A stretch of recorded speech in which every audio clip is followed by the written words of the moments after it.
नमस्कार दोस्तों आज की इस वीडियो में जो हम देखेंगे बिहार दरोगा का प्रैक्टिस सेट जो है 2 जो है होने वाला है एडिटोरिया का। इससे पहले के वीडियो में हमने सेट जो है 1 करा दिया है और ये जो है सेट कितना, तो सेट जो है 2 होने वाला है। प्रत्येक सेट में जो क्वेश्चन की संख्या होगा 100 होगा, ठीक है, 200 मार्क्स का और 2 घंटे का जो है समय होगा, ठीक है। बहुत ही कम समय में इसमें हम कंप्लीट करेंगे, ठीक है। एग्ज़ाम हॉल में आपको 2 घंटे का समय दिया जाएगा, ठीक है। टोटल 200 मार्क्स का और 100 क्वेश्चन जो आपको दिया जाएगा, ठीक है। ये एडिटोरिया बिहार दरोगा 2025 के लिए जो है बनाया गया, जो कि 1817 पोस्ट जो है बिहार दरोगा का आने वाला है, उसके लिए ये जो है तैयार किया गया है, पीटी एग्ज़ाम के लिए तैयार किया गया है, ठीक है। तो चलिए पहला क्वेश्चन की तरफ जो है हम देखते हैं। देखिए, एक पारिस्थितिकी तंत्र के जैविक कारक क्या है। एक पारिस्थितिकी जो तंत्र होता है उसका जो जैविक जो कारण होता है वो जो है क्या होता है, तो जैविक जो कारण होता है उत्पादक होता है, उपभोक्ता होता है और अपघटन कर्ता जो है उसका जो है होता है। उत्पादक होता है, ठीक है, उपभोक्ता होता है और अपघटन कर्ता जो है इसका जो है होता है। देखिए, एक पारिस्थितिकी तंत्र के जैविक कारक जो होता है उत्पादक, उपभोक्ता एवं अपघटन करता होता है। पारिस्थितिकी तंत्र की खाद्य श्रृंखलाओं में से प्राथमिक उत्पादक से लेकर उच्च उपभोक्ता का तक जो है पोषी स्तर जो है पाया जाता है, ठीक है। अगर देखिए, अगर इसको हम देखें थोड़ा एक्सप्लेन यदि हम इसको करेंगे तो पारिस्थितिकी तंत्र जो है पारिस्थितिक तंत्र, ठीक है, पारिस्थितिक तंत्र को यदि हम एक्सप्लेन करें, ठीक है, तो इसको जो है देखिए, इसको 2 भागों में जो है बांटा गया है, 2 भागों में बांटा गया है। तो पहला तो जैविक घटक हो गया, जैविक घटक, और दूसरा जो हो गया वो अजैविक घटक, अजैविक घटक,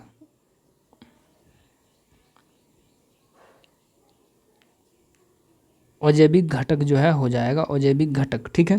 अब देखिए, अजैविक घटक में भी अलग अलग चीज़ आता है, जैविक घटक में भी अलग अलग चीज़, उत्पादक हो गया, उपभोक्ता हो गया, अपघटनकर्ता हो गया, ठीक है। उत्पादक जो हो गया, देखिए हम बोल देते हैं यहाँ पे आपको, ठीक है, तो उत्पादक हो गया, उपभोक्ता हो गया, अपघटनकर्ता जो हो गया, ये सब जो है किस में आता है, ये जो है जैविक घटक के अंतर्गत जो है आता है, ठीक है। प्राथमिक उपभोक्ता, द्वितीय उपभोक्ता, तृतीय उपभोक्ता, ये सब जो है जैविक घटक के अंतर्गत जो ही आता है, ठीक है। जैसे हम यहाँ पर लिख देते उत्पादक आएगा इसमें, उत्पादक,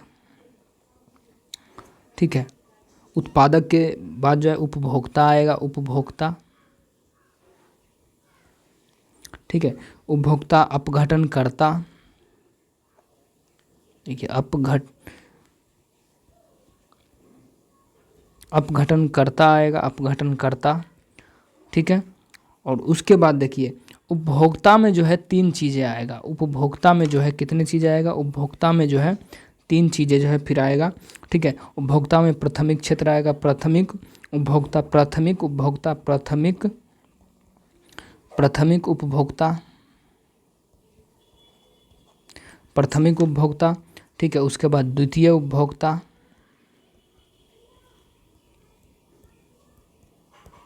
ठीक है, द्वितीय उपभोक्ता। उसके बाद तृतीय उपभोक्ता जो है आएगा, तृतीय उपभोक्ता, ठीक है, तृतीय उपभोक्ता, ठीक है, तृतीय उपभोक्ता आएगा।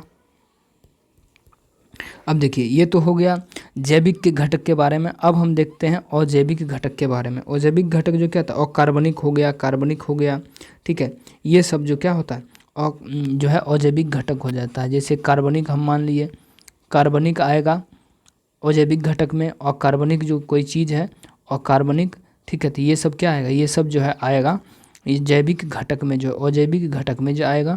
और जैविक घटक में उत्पादक, उपभोक्ता, अपघटन, ठीक है, प्राथमिक उपभोक्ता, द्वितीय उपभोक्ता, तृतीय उपभोक्ता, ये जैविक में और ये जो है अजैविक में, ठीक है। अब जो है आगे देखते हैं, कांडला निम्न में से किसके लिए प्रसिद्ध है। कांडला जो है निम्नलिखित में से किसके लिए जो है प्रसिद्ध है, तो कांडला किसके लिए प्रसिद्ध है, ये जो है निर्यात प्रसंस्करण क्षेत्र के लिए ये जो है प्रसिद्ध है। निर्यात, देखिए, निर्यात प्रसंस्करण क्षेत्र के लिए जो है प्रसिद्ध है। देखिए, भारत एशिया का पहला ऐसा देश है जिसने निर्यात संवर्धन में, प्रसंस्करण क्षेत्र में, यानी EPZ में जो है कि महत्ता को जो है स्वीकार किया है। कांडला जो कहाँ में, यदि कांडला अगर बात करें कहाँ में है, तो ये जो है गुजरात में है, ठीक है। कांडला कहाँ में है, कांडला है गुजरात में, ठीक है। एशिया का पहला निर्यात प्रसंस्करण क्षेत्र वर्ष 1965 में जो है इसका जो है स्थापना जो है हुआ था। ठीक है, वर्ष 1965 में जो स्थापना जो है इसका जो हुआ था 1900 कितना, तो 1965 में जो है इसका जो है स्थापना हुआ था। 1965 में स्थापना। इन क्षेत्रों की स्थापना मुख्य जो उद्देश्य होता है जो निर्यातित वस्तुओं के लिए जो है होता है ये, ठीक है, ताकि वह अंतर्राष्ट्रीय प्रतियोगिता में अपना स्थान बना सके इस चीज़ के लिए। ठीक है, इसका जो सही आंसर होगा ये क्या होगा, ये जो है हो जाएगा कांडला कहाँ में, तो गुजरात में। ठीक है, 1900 कितना, तो 1965 हो जाएगा इसका सही आंसर, 1965। ठीक है, अगला क्वेश्चन हम देखते हैं। देखिए, अफ्रीका का सर्वोच्च पर्वत शिखर माउंट किलिमंजारो स्थित है। अफ्रीका का जो सर्वोच्च पर्वत शिखर है माउंट किलिमंजारो कहाँ में स्थित है, तो ये जो है माउंट किलिमंजारो जो है, देखिए माउंट किलिमंजारो ये जो है तंजानिया में है, तंजानिया। ठीक है, तंजानिया में स्थित है। माउंट किलिमंजारो कहाँ में है, ये जो है तंजानिया में स्थित है। अफ्रीका का सर्वोच्च पर्वत शिखर तंजानिया। अब देखिए इसको थोड़ा हम एक्सप्लेन करते हैं। ठीक है, तंजानिया देश में कौन सा जो पर्वत है वो जो है तंजानिया में, ये जो है किलिमंजारो है। ठीक है, ओजस डेल सेलिडो, ओजस डेल सेलिडो कहाँ में है, इसको चलिए एक्सप्लेन थोड़ा हम करते हैं। ठीक है, देखिए दक्षिण अमेरिका में जो है कौन सा हो जाएगा, दक्षिण अमेरिका में, दक्षिण अमेरिका की अगर हम बात करें, दक्षिण अमेरिका। ठीक है, दक्षिण अमेरिका में कौन सा हो जाएगा, दक्षिण अमेरिका में, तो दक्षिण अमेरिका में जो ओजस डेल सेलेडो, ओजस डेल सेलेडो, सेलेडो कहाँ में है, तो दक्षिण अफ्रीका में है, ओजस डेल सेलेडो। ठीक है, ओजस डेल सेलेडो। ठीक है, दक्षिण अमेरिका में। ठीक है, दक्षिण अमेरिका में क्या, ओजस डेल सेलेडो। उत्तरी अमेरिका में कौन सा है, उत्तरी अमेरिका में, उत्तरी अमेरिका की अगर हम बात करें, उत्तरी अमेरिका। ठीक है, उत्तरी अमेरिका में कौन सा है, तो उत्तरी जो अमेरिका है, उत्तरी अमेरिका में कौन सा है, mount McKinley, mount McKinley, mount McKinley, mount McKinley क्या ना, माउंट मैकिनले, माउंट मैकिनले कहाँ में, तो उत्तरी अमेरिका में माउंट मैकिनले, दक्षिण अमेरिका में ओजस डेल है। ठीक है, उत्तरी अमेरिका में माउंट मैकिनले है। अब देखिए इसके बाद अगर हम बात करें, ठीक है, उत्तरी अमेरिका में, यूरोप में कौन सा है, यूरोप में बहुत सारे हैं, तो यूरोप में जो है महत्वपूर्ण उसको देखते हैं। यूरोप में कौन सा है, तो यूरोप में जो है एल्ब्रूस है। यूरोप में कौन सा पर्वत है, तो एल्ब्रूस जो है कहाँ में, तो यूरोप में है, एल्ब्रूस है यूरोप में, एल्ब्रूस है यूरोप में। ठीक है, उत्तरी अमेरिका में माउंट किलिमंजारो है। ठीक है, तंजानिया में माउंट किलिमंजारो, माउंट किलिमंजारो कौन है, माउंट मैकिनले कहाँ में है, उत्तरी अमेरिका में, और माउंट किलिमंजारो है तंजानिया में। किलिमंजारो है तंजानिया में और मैकिनले कहाँ में है, ये जो है उत्तरी अमेरिका में है, याद रखिएगा। अगला है, देखते हैं कि निम्नलिखित विशेषताओं के आधार पर खनिज की पहचान करें। खनिज की जो है पहचान करना है। ठीक है, खनिज की पहचान करें। देखिए भारत में इसके अलग ही, भारत में इसके लगभग 95% भंडार उड़ीसा, झारखंड, छत्तीसगढ़, कर्नाटक, गोवा में जो है पाए जाते हैं। प्रमुख खदानें नोईमुडी, बेलाडीला, केद्रेमुख और बल्लारी जैसे क्षेत्र में स्थित है। खदानें भारत के पूर्वोत्तर पठारी क्षेत्र में कोयले के क्षेत्र के लिए जो है निकट स्थित है। तो ये जो है किसका बात जो है इसमें हो रहा है, ये जो लौह अयस्क चर्चा जो है इसमें किया जा रहा है, लौह अयस्क का। ठीक है, लौह अयस्क। देखिए लौह अयस्क के कितने प्रकार होते हैं। ठीक है, लौह अयस्क जो होता है हेमेटाइट होता है, मैग्नेटाइट होता है। ठीक है, हेमेटाइट, मैग्नेटाइट होता है। ठीक है, भारत में इसका जो विस्तार है वो बहुत ज़्यादा है। ठीक है, चलिए हम उसको थोड़ा देखते हैं। हेमेटाइट भारत में सबसे प्रचुर मात्रा में पाया जाने वाला लौह अयस्क अगर आपसे पूछ दे, सबसे प्रचुर मात्रा में पाया जाने वाला लौह अयस्क कौन है, तो हेमेटाइट है। हेमेटाइट जो है प्रचुर मात्रा में, हेमेटाइट प्रचुरता होता है, प्रचुरता में सबसे ज़्यादा कौन है, तो हेमेटाइट हो गया, हेमेटाइट लौह अयस्क। ठीक है, हेमेटाइट की तुलना में कम मात्रा में थोड़ा पाया जाता है मैग्नेटाइट, थोड़ा कम।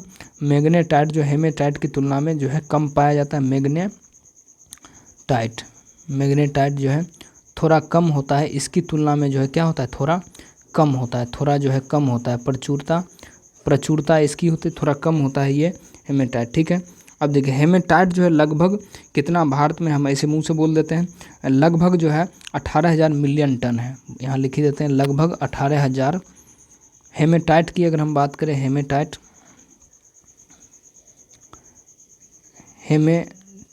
हेमेटाइट जो है कितना में है, तो हेमेटाइट जो है लगभग 18,000, ठीक है, मिलियन टन जो है, मिलियन टन है, ठीक है। मैग्नेटाइट की अगर हम बात करें, मैग्नेटाइट, ठीक है, तो मैग्नेटाइट जो है लगभग 10,500 मिलियन टन पर यह है, 10,500 टन पर है, ठीक है। और हेमेटाइट, भारत की प्रचुरता जो है किसमें, तो हेमेटाइट और मैग्नेटाइट से अधिक प्रचुरता जो है भारत के भर में है, ठीक है। उड़ीसा में जो हेमेटाइट की मात्रा कहाँ, उड़ीसा की अगर हम बात करें, ठीक है, देखिए उड़ीसा,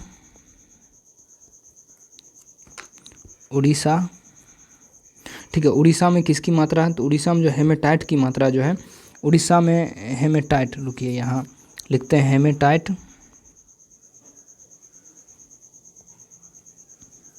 हेमेटाइट में जो है उड़ीसा में जो है कितना मात्रा, हेमेटाइट जो है उड़ीसा में कितना है, उड़ीसा की अगर हम बात करें, हेमेटाइट उड़ीसा में कितना प्रतिशत है, तो ये जो है 33% उड़ीसा में है, ठीक है। 33% कहाँ है, 33% उड़ीसा में है, 33% उड़ीसा में।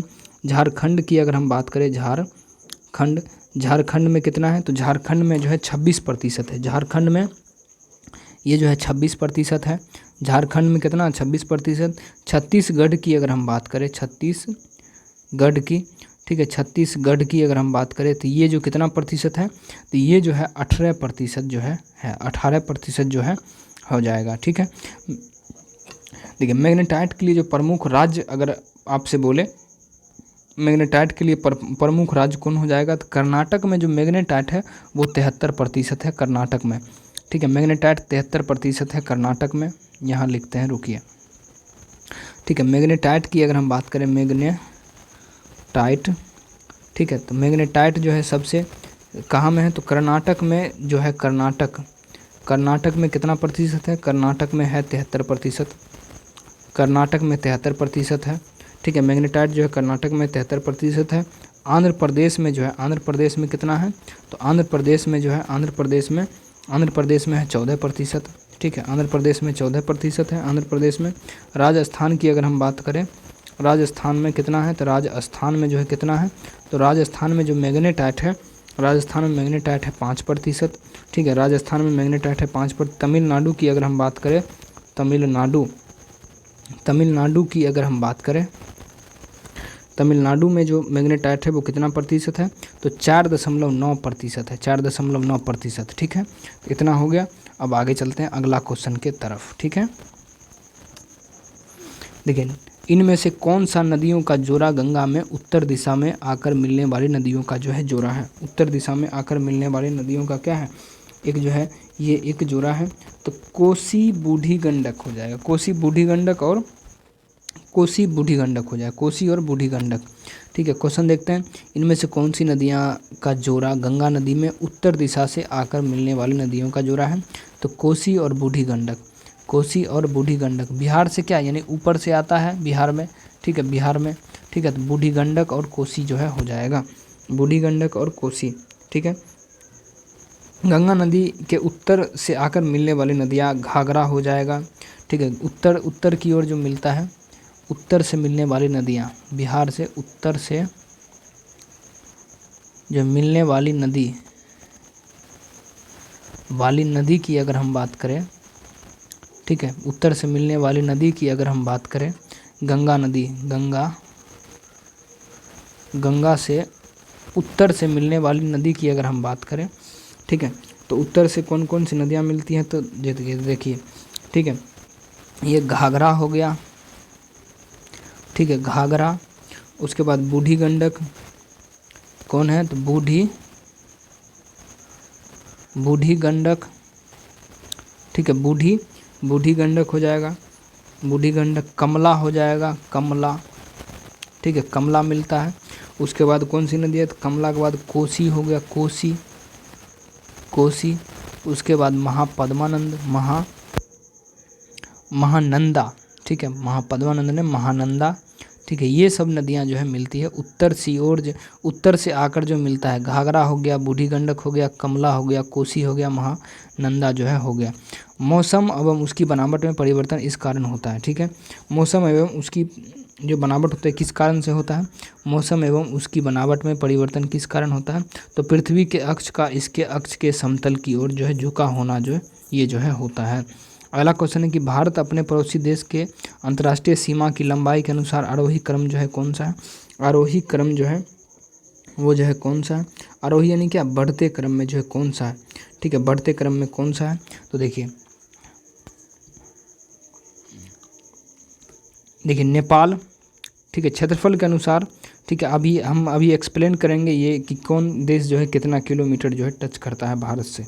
ठीक है, तो इसमें नेपाल हो गया, जो क्षेत्रफल नेपाल छोट हो गया, उसके बाद क्या, उसके बाद पाकिस्तान, उसके बाद चीन, उसके बाद बांग्लादेश। बांग्लादेश में तो सबसे ज़्यादा है। ठीक है, 4096.7 किलोमीटर जो है बांग्लादेश जो है टच करता है भारत से। ठीक है, अब देखिए कुछ हम चार्ट देखेंगे यहाँ पर। ठीक है, एक तरफ जैसे मान ली एक तरफ देश है, रुकिए, एक तरफ देश है,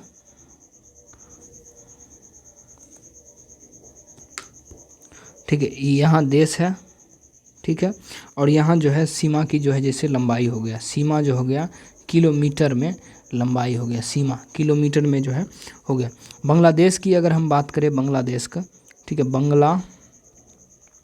बांग्लादेश की अगर हम बात करें, ठीक है, बांग्लादेश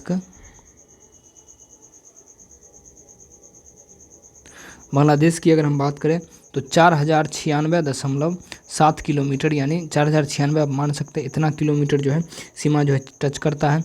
अगर हम चीन की बात करें, ठीक है, चीन की अगर हम बात करें तो चीन जो है 3488 किलोमीटर टच करता है।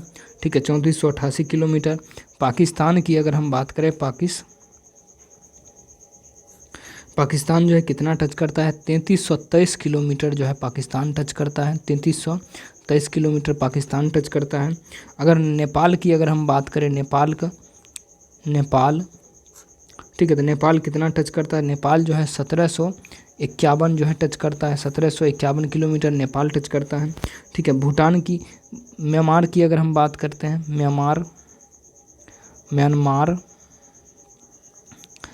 जो है कितना टच करता है, तो म्यांमार जो है 1643 किलोमीटर जो है टच करता है, 1643 किलोमीटर टच करता है। भूटान की अगर हम बात करें, भूटान, तो भूटान कितना टच करता है, तो 699 किलोमीटर भूटान टच करता है। ठीक है, अफ़गानिस्तान की अगर हम बात बोले, अफ़गानिस्तान, ठीक है, अफ़गानिस्तान की अगर हम बात करें, अफ़गानिस्तान कितना टच करता है, तो अफ़गानिस्तान जो टच करता है वो 106 किलोमीटर जो है टच करता है। और कुल जो कितना टच करता है, कुल जब हम जोड़ेंगे सभी को एक साथ जब हम जोड़ेंगे तो 15 लाख, ठीक है, 15,000 हो जाएगा। ठीक है, 15,106.7 किलोमीटर जो है ये जो है हो जाएगा। ठीक है, सभी को जब आप जोड़िएगा तो इतना आएगा। ठीक है, तो ऑप्शन नंबर बी जो है इसका सही हो जाएगा। ठीक है, कौन सा राज्य समूह भाखड़ा नांगल परियोजना से जल प्रपात प्राप्त जो है करता है, कौन सा समूह भाखड़ा नांगल परियोजना से जल प्राप्त जो है करता है, भाखड़ा नांगल परियोजना से जल कौन प्राप्त करता है, देखिए हरियाणा, पंजाब और राजस्थान। हरियाणा, पंजाब और राजस्थान जो है भाखड़ा नांगल परियोजना से जो है जल प्राप्त जो है करता है, जल जो है प्राप्त जो है करता है। ठीक है, ये जो है हो जाएगा। ठीक है, ऑप्शन नंबर ये। अब देखो हरियाणा, पंजाब, राजस्थान समूह जो है भाखड़ा नांगल परियोजना से ही जल प्राप्त करता है। ये भारत का सबसे बड़ी नदी घाटी परियोजना में से एक है। भारत का जो है सबसे बड़ी नदी घाटी परियोजना कौन है, सबसे बड़ी नदी घाटी परियोजना जो है कौन सा है, परियोजना कौन हो जाएगा, ये हो जाएगा भाखड़ा नांगल। ठीक है, भारत की सबसे बड़ी नदी घाटी पर, यह सतलज नदी पर स्थित है।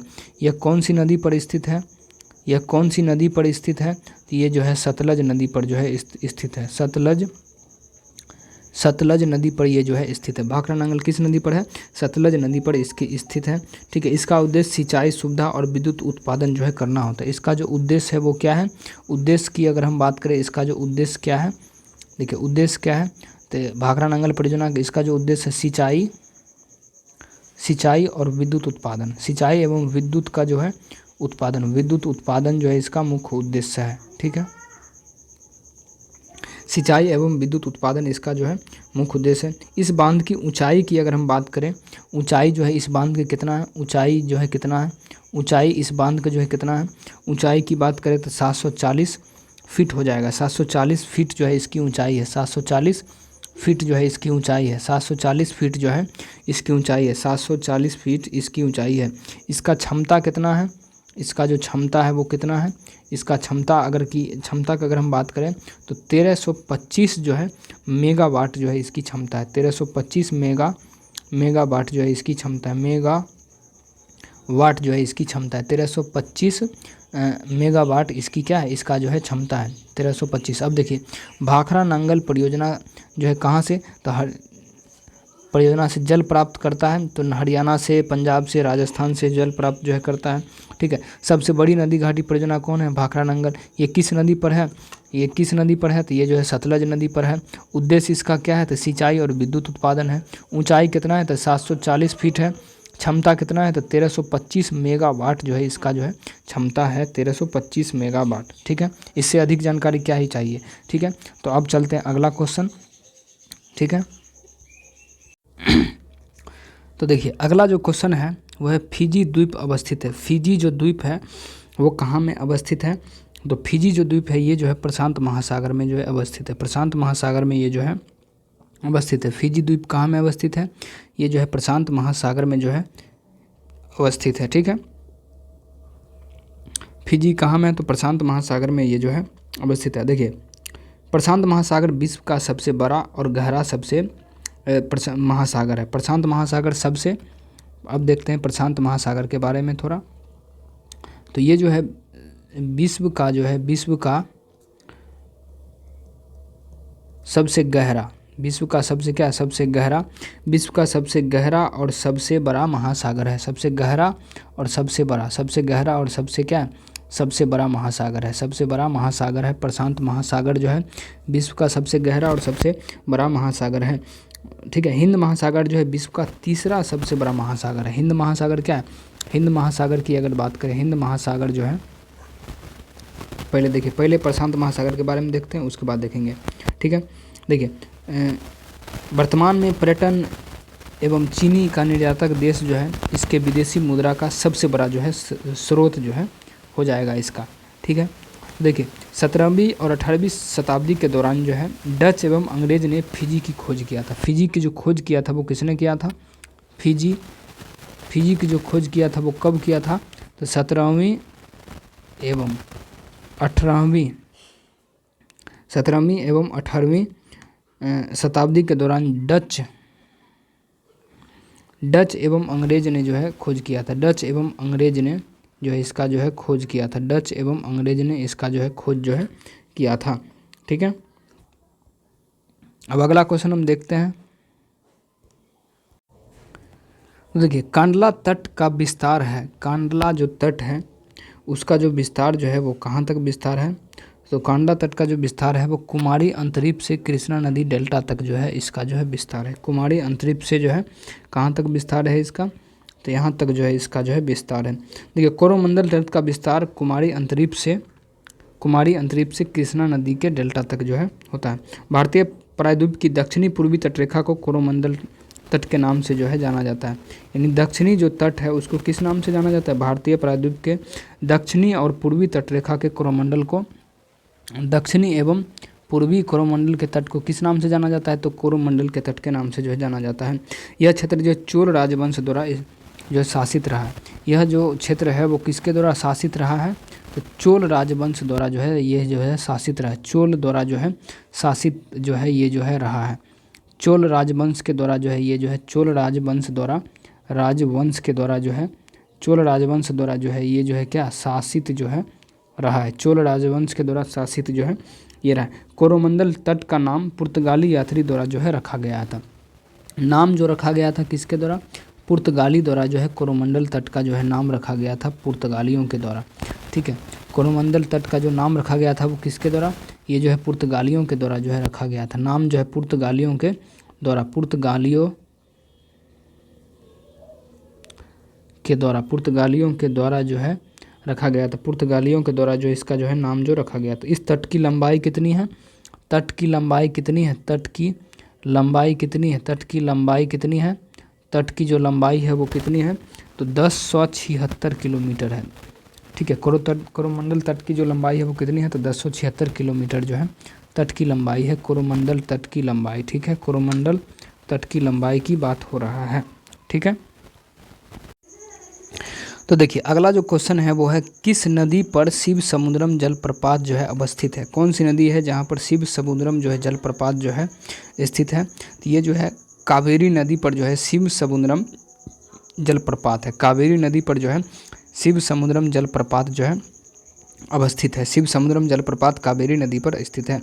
देखिए कावेरी जो नदी है, नदी को दक्षिण में भारत की गंगा कहा जाता है। कावेरी नदी को, ठीक है, कावेरी नदी को जो है कावेरी नदी में जो है दक्षिण में कावेरी नदी को दक्षिण में भारत की गंगा कहा जाता है। भारत की गंगा दक्षिण में जो है, दक्षिण में क्या कहा जाता है? दक्षिण में जो है भारत की जो है गंगा कहा जाता है। भारत की गंगा के नाम से जो है इसको जाना जाता है। कावेरी नदी को दक्षिण में भारत की गंगा के नाम से जाना जाता है।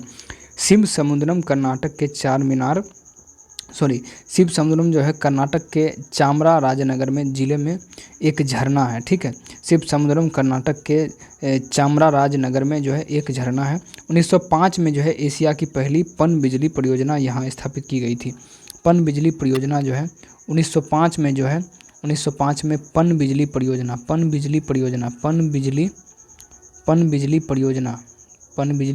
जो है यहाँ जो है स्थापित जो है किया गया था। कहाँ में? तो कर्नाटक में।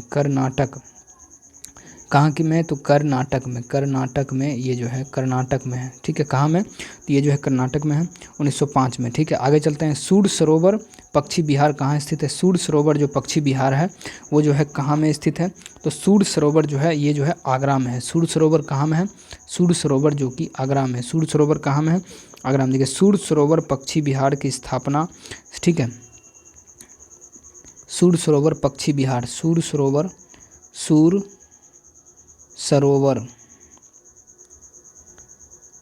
ठीक है पक्षी विहार, सूर्य सरोवर पक्षी विहार हम देखते हैं इसके बारे में थोड़ा। देखिए सूर्य सरोवर पक्षी विहार की स्थापना की अगर हम बात करें, स्थापना जो है कब हुआ था? तो स्थापना जो है 1991 में जो है इसका स्थापना हुआ था। 1991 में इसका स्थापना हुआ था।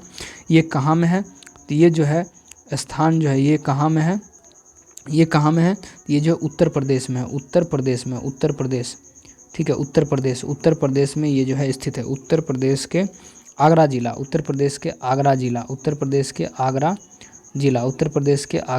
में स्थित है। उत्तर प्रदेश के आगरा जिले में ये जो है स्थित है। आगे देखते हैं। स्टेलेक्टाइट एवं स्टेलेगेमाइट निक्षेपणात्मक स्थलीकृतियाँ बनाई जाती है। स्थलीकृतियाँ जो है बनाई जाती है। ये जो है भूमिगत जल के द्वारा जो है बनाई जाती है। भूमिगत जल के द्वारा जो है ये जो है बनाई जाती है। भूमिगत जल के द्वारा यह बनाई जाती है। ठीक है, भूमिगत जल के द्वारा बनाई जाती है। अब थोड़ा तेज़ी खींचते हैं। ठीक है, देखिए सूची 1 और सूची 2 को सम्मिलित कीजिए और नीचे दिए गए कूट से जो इसका जो है उत्तर जो है चयन जो है कर सकते हैं। ठीक है, तो 14 नंबर का जो आंसर है चलिए देखते हैं।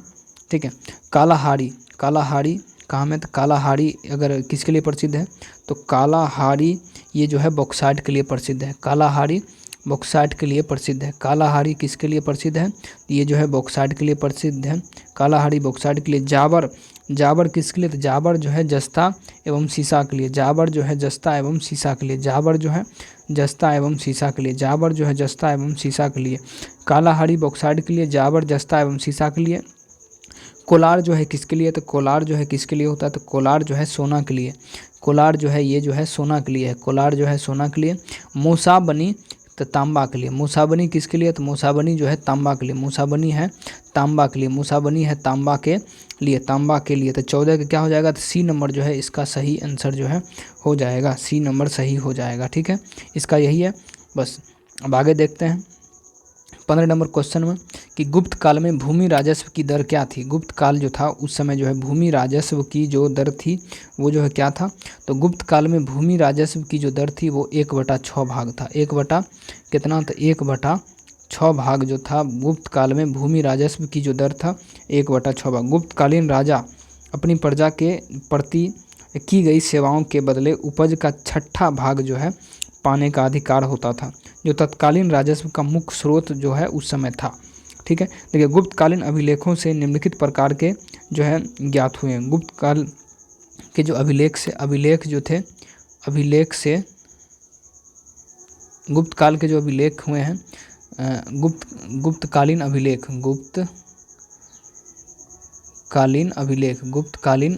की अगर हम बात करें, गुप्तकालीन अभिलेख से क्या क्या प्राप्त हुआ है। देखिए गुप्तकालीन अभिलेख से उपरीक हिरण्य भोग तथा भाग, ठीक है, जैसे में छोड़िए इसको, ठीक है, तो 1/6 भाग जो है हो जाएगा।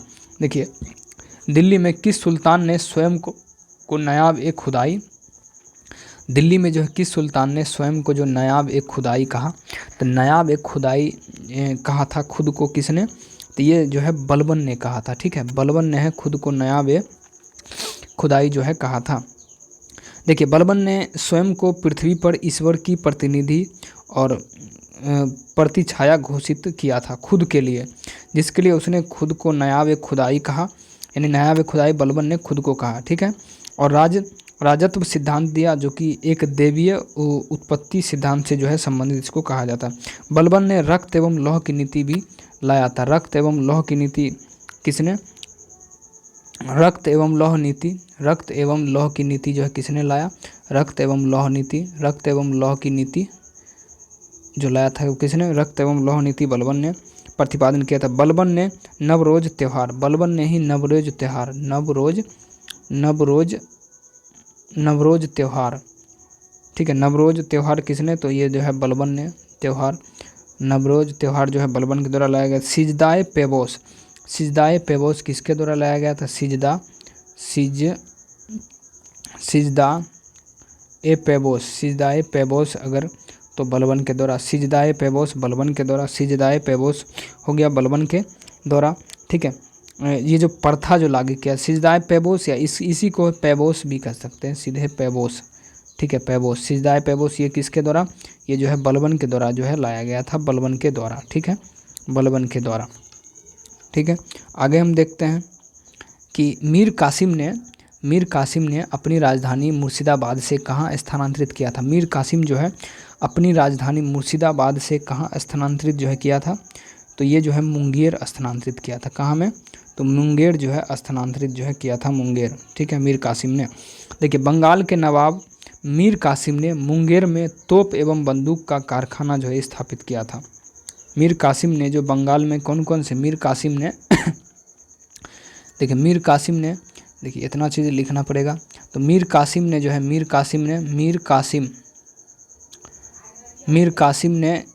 कासिम ने जो बंगाल में तोप एवं मुंगेर में जो है, मुंगेर में क्या क्या किया था, मुंगेर में तोप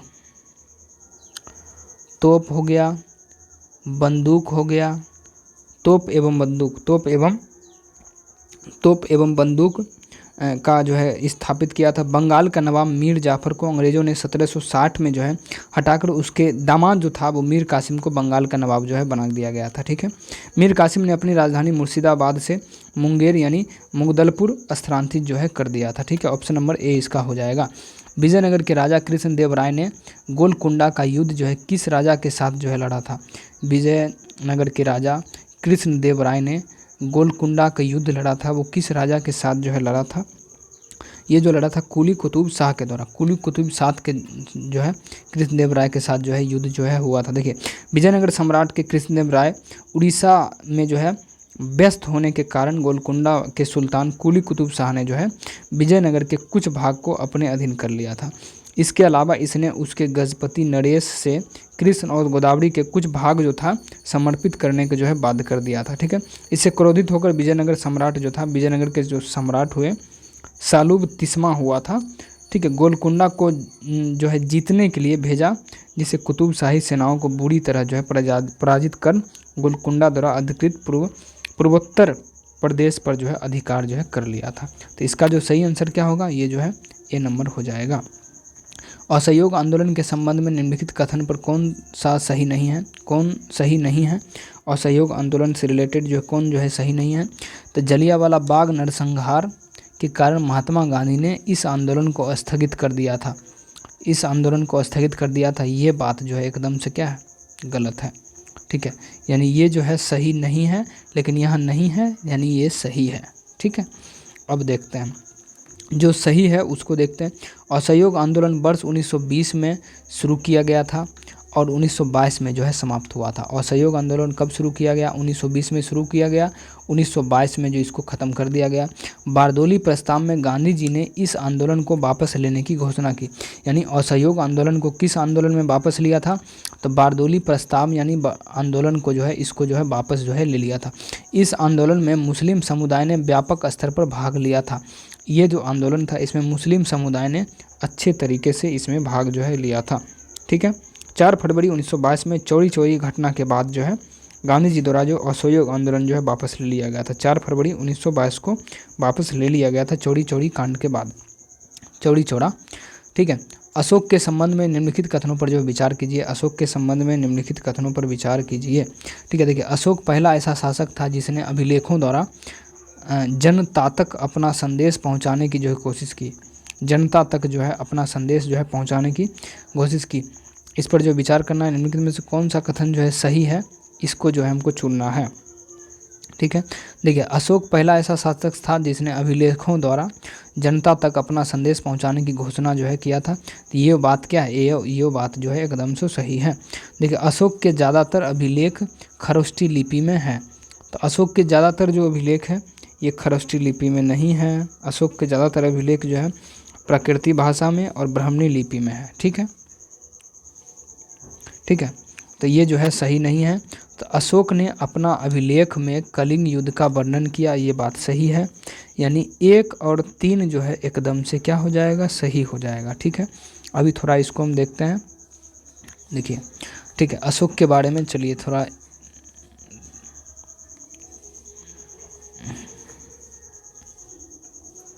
देखिए। अशोक के ज़्यादातर अभिलेख जो है प्राकृत भाषा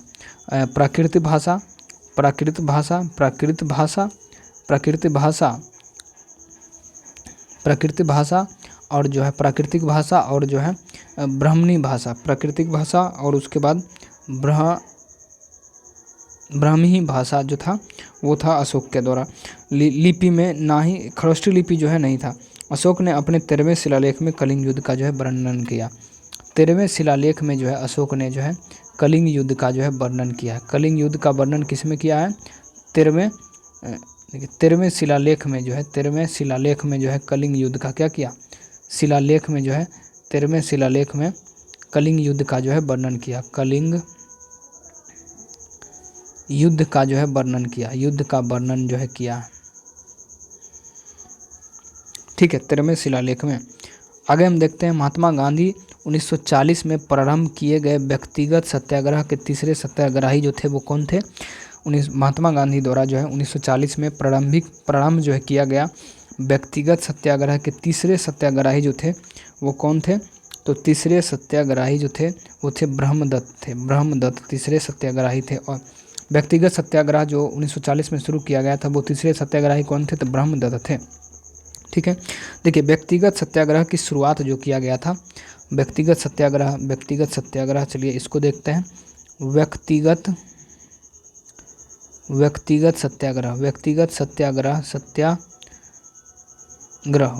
सत्याग्रह की जो शुरुआत है वो कब किया गया था। व्यक्तिगत सत्याग्रह जो शुरू कब किया गया था, तो देखिए 17 अक्टूबर 1940 में जो है व्यक्तिगत सत्याग्रह की शुरुआत जो है किया गया था महाराष्ट्र के पवनार आश्रम के। कहाँ से किया गया था, तो ये जो किया गया था महाराष्ट्र के पवनार आश्रम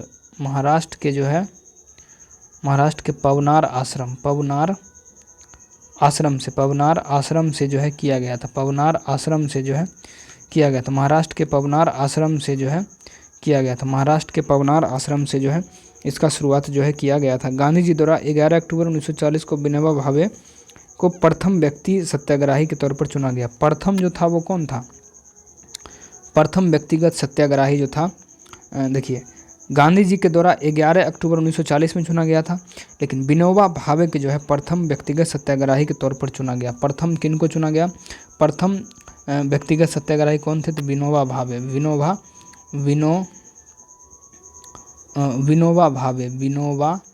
भावे को जो है चुना गया। विनोबा भावे को चुना गया। विनोबा भावे, ठीक है, विनोबा भावे प्रथम व्यक्ति चुना गया। जवाहरलाल नेहरू दूसरे तथा ब्रह्मदत्त जो है तीसरे। जवाहरलाल नेहरू जो थे दूसरे कौन थे? दूसरे, देखिए दूसरे जो थे वो कौन थे? दूसरे JL नेहरू, JL जवाहर लाल नेहरू, ठीक है, JL नेहरू जो थे, ठीक है, दूसरा। तीसरे की अगर बात बोलें, तृतीय कौन थे? तीसरे जो थे, तीसरे यही ब्रह्मदत्त थे। तीसरे ब्रह्मदत्त थे, ठीक है, ब्रह्मदत्त थे। तीसरे कौन थे? तो ब्रह्मदत्त थे तीसरे, ठीक है, ये हो जाएगा। देखिए आगे हम देखेंगे कि नवपाषाण काल के औजारों के संबंध में निम्नलिखित कथनों पर जो है विचार कीजिए। नवपाषाण काल के जो औजार है उसके संबंध में जो है विचार जो है करना है। देखिए औजार जो है पॉलिश किए जाते थे, ठीक है। देखिए नवपाषाण काल के जो औजार था वो क्या था? पॉलिश किए जाता था, ये बात सही है। नवपाषाण काल का जो औजार था वो कैसा? ये जो पॉलिश किए जाते थे। पॉलिश इसलिए किए जाते थे ताकि जो है वो जो है ज़्यादा नुकीले दिखे, ठीक है, नुकीले दिखे, ये सही है। इस अवधि में ओखल और मूसल का उपयोग अनाज को पीसने के लिए किया जाता था। इस अवधि में यानी नवपाषाण काल में ओखली और मूसल का जो प्रयोग जो है किया जाता था, अनाज को पीसने के लिए जो है किया जाता था, ठीक है। ये भी सही है, यानी 1 और 2 जो है दोनों सही है। तो दोनों कौन है? तो 1 और 2 में ये जो है सही है।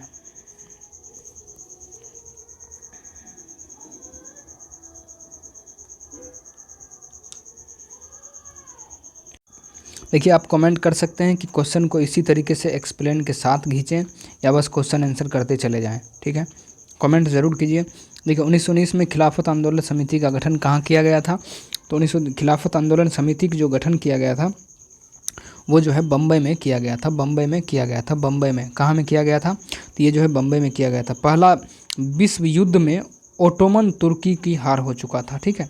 पहला विश्व युद्ध में ओटोमन तुर्की का हार हुआ था और इस आशय से जो है अफवाहें फैली हुई थी कि इस्लामिक विश्व के आध्यात्मिक नेता जो है खलीफा, इसको खलीफा कहा जाता है, इस्लामिक विश्व के आध्यात्मिक जो नेता है उनको खलीफा, ओटोमन सम्राट पर एक बहुत बड़ा सख्त शांति जो है थोपी गई थी। खलीफा की तत्कालीन शक्तियों के रक्षा के लिए मार्च 1919 में जो है बम्बई में, यानी अभी जो है मुंबई है जो, ठीक है, खिलाफत समिति का जो है गठन जो है किया गया था, यानी बम्बई में, ठीक है। सूफी संतों एवं उनके विभिन्न सिलसिलों के संबंध में कौन सा विकल्प जो है सही है? कौन सा विकल्प जो है सही है? देखिए शेख निजामुद्दीन औलिया जो है, शेख निजामुद्दीन औलिया कौन थे? शेख निजामुद्दीन औलिया जो है ये एक चिश्ती थे। शेख निजामुद्दीन औलिया चिश्ती, शेख निजामुद्दीन औलिया के लिए चिश्ती हो गया। बहाउद्दीन जकारिया, बहाउद्दीन जकारिया, बहाउद्दीन जकारिया, बहाउद्दीन जकारिया किसके लिए? तो सोहरावर्दी, बहाउद्दीन जकारिया जो है ये है सोहरावर्दी, बहाउद्दीन जकारिया सोहरावर्दी। शेख निजामुद्दीन औलिया चिश्ती, बहाउद्दीन औलिया है सोहरावर्दी। मियाँ मीर, मियाँ मीर जो है कादरी थे। मियाँ मीर क्या थे? कादरी। मियाँ मीर कादरी, मियाँ मीर कादरी। मियाँ मीर का अहमद सरहिंदी, अहमद सरहिंदी क्या था? तो नक्शबंदी। अहमद सरहिंदी क्या था? तो नक्शबंदी जो है हो जाएगा नक्शबंदी, नक्शबंदी। तो 24 का क्या हो जाएगा? तो 24 का जो है बी हो जाएगा, 24 का बी नंबर ऑप्शन, ठीक है। निम्नलिखित में कथनों में से कौन सा कथन जो है औसत्य है? कौन सा ऐसा कथन है जो औसत्य है? तो कौन सा कथन औसत्य है? तो रॉबर्ट क्लाइव बंगाल के प्रथम गवर्नर थे। रॉबर्ट क्लाइव बंगाल के प्रथम गवर्नर थे, ये जो है औसत्य है, ये जो है क्या है? यही गलत है, ठीक है। रॉबर्ट क्लाइव बंगाल के प्रथम गवर्नर थे। तो देखिए 1773 के रेगुलेटिंग एक्ट के तहत जो है ब्रिटिश संसद के द्वारा जो है बंगाल में पहली बार कॉलेजिएट सरकार की जो स्थापना जो है किया गया था, ठीक है। ये जो है क्या है? गलत है। अगला देखते हैं हम, निम्नलिखित का मिलान कीजिए। ये सभी का क्या करना है? एक दूसरे से मिलान करना है। 26 का देखिए सीमांत गांधी के नाम से किनको जाना जाता है? सीमांत गांधी के नाम से जो है खान अब्दुल गफ़ार खान को जो है जाना जाता है। अब्दुल गफ़ार खान को सीमांत गांधी के नाम से जाना जाता है, सीमांत गांधी के नाम से। The grand old man of India के नाम से किनको जाना जाता है? The grand old man of India के नाम से जाना जाता है। ये दादा भाई नौरोजी को जाना जाता है, दादा भाई नौरोजी को जो है जाना जाता है, दादा भाई नौरोजी को जाना जाता है, दादा भाई नौरोजी को। महामना के नाम से किनको जाना जाता है? महामना के नाम से, तो महामना के नाम से मदन मोहन मालवीय को जाना जाता है, महामना के नाम से मदन मोहन मालवीय को जाना जाता है, मदन मोहन मालवीय को जाना जाता है। भारत का लौह पुरुष जो है ये सरदार वल्लभ भाई पटेल को जाना जाता है। सीमांत Gandhi, Khan Abdul Ghaffar Khan, the grand man दादा भाई नौरोजी, ठीक है। महामना के नाम से मदन मोहन मालवीय, और भारत का लौह पुरुष वल्लभ भाई पटेल को जो है जाना जाता है। ये तो देखिए कौन सा हो जाएगा? ऑप्शन नंबर बी जो है हो जाएगा। 1 का 4, बी का 3, सी का 1, डी का 2, ठीक है। Option number B. निम्नलिखित संधियों को कालक्रम अनुसार जो है सजाना है। ये जो संधि है इसको काल क्रम अनुसार जो है इसको क्या करना है इसको जो है सजाना है। देखिए साल्वाइक जो संधि हुआ था, सबसे पहले इनमें कौन सा संधि जो देखिए इनमें जो है साल्वाइक जो संधि हुआ था सबसे पहले देखिए साल्वाई संधि जो हुआ था, रुकिए पहले सन ही लिख देते हैं। साल्वाइक संधि कब हुआ था? तो साल्वाइक जो संधि हुआ था वो 1782 ईस्वी में साल्वाई की संधि हुआ था, साल्वाई की संधि 1792 में हुआ था। श्रीरंगपट्टनम की संधि कब हुआ था? श्रीरंगपट्टनम की जो संधि है वो कब हुआ था? वो जो हुआ था 1792 में हुआ था, 1792 में जो श्रीरंगपट्टनम की संधि। बसीन की संधि कब हुआ था? बसीन की जो संधि है वो कब हुआ था? ये जो 1804 में हुआ था, 1802 में हुआ था, ठीक है, 1802 में। अमृतसर की संधि 1809 में हुआ था, अमृतसर की संधि 1809 में। अब देखिए सबसे पहले जो संधि हुआ था वो कौन हुआ था? पहले 4 आएगा, 4 3 2 और 1 आएगा, ठीक है, 4 3 2 1 कौन है? तो देखिए ऑप्शन नंबर क्या है? तो ऑप्शन नंबर सी सही हो जाएगा। देखिए साल्वाई की संधि 1782 में, श्रीरंगपट्टनम की संधि 1792 में हुआ था, बसीन की संधि 1802 में हुआ था, अमृतसर की संधि 1809 में हुआ था। इजराइल और उसके अरब पड़ोसियों के बीच योम किप्पुर युद्ध किस वर्ष लड़ा गया था? योम किप्पुर किस वर्ष जो है लड़ा गया था? तो ये जो लड़ा गया था अक्टूबर 1973 में लड़ा गया था, अक्टूबर 1973 में जो है लड़ा गया था, अक्टूबर 1973 में, ठीक है। केंद्रीय बजट 2025 से 26 में प्रभावी राजस्व घाटा कितने रहने का अनुमान है? प्रभावी जो राजस्व घाटा है वो कितना रहने का अनुमान जो है, कितना रहने का अनुमान है? ये जो है 0.3% जो है रहने का अनुमान है, 0.3% जो है रहने का अनुमान जो है इसका है 0.3%, ठीक है। देखिए यूक्रेन ने रूस पर अब तक का सबसे बड़ा हमला किया है। इस हमले को यूक्रेन ने क्या नाम दिया है? इस हमले को यूक्रेन ने नाम दिया operation spider web, operation spider web जो है नाम दिया है यूक्रेन ने, ऑपरेशन स्पाइडर वेब जो है नाम जो है दिया है, ठीक है। अब देखते हैं रॉयल चैलेंजर्स बेंगलुरु ने अपना पहला खिताब किस टीम को हराकर जीता है? रॉयल चैलेंजर्स बेंगलुरु ने अपना पहला खिताब किस टीम को हराकर जो है जीता है? तो किस टीम को हराकर जीता है? तो ये जो जीता है किंग्स 11 पंजाब को जो है हराकर जो है जीता है, किंग्स 11 पंजाब को हराकर। राफेल लड़ाकू विमान के उत्पादन के लिए फ्रांस के डसल्ट एविएशन ने टाटा एडवांस्ड सिस्टम लिमिटेड के साथ जो है मिलकर भारत में कहाँ पर उत्पादन इकाई लगाने की घोषणा की है? कहाँ पर जो है घोषणा की है? तो ये जो घोषणा किया है हैदराबाद में घोषणा किया है, हैदराबाद में। अगला कि प्रधानमंत्री के आर्थिक सलाहकार परिषद का अध्यक्ष किसे नियुक्त किया गया है? किसे नियुक्त किया गया है? तो ये जो नियुक्त किया गया एस महेंद्र देव को, एस महेंद्र देव को जो है नियुक्त जो है किया गया है, एस महेंद्र देव को। अब देखिए शेरे कश्मीर कृषि विज्ञान और प्रौद्योगिकी विश्वविद्यालय SKUAST ने पशु और जैव प्रौद्योगिकी प्रोफेसर डॉक्टर रियाज अहमद शाह के नेतृत्व में विशेषज्ञों की एक टीम ने भारत की पहली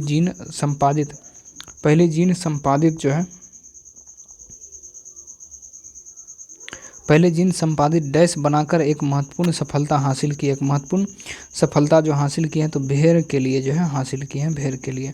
यूनाइटेड किंगडम ने चागोस द्वीप मॉरिशस को सौंपने के लिए समझौता किया है। चागोस द्वीप समूह की अवस्थित किस महासागर में है? किस महासागर में जो है?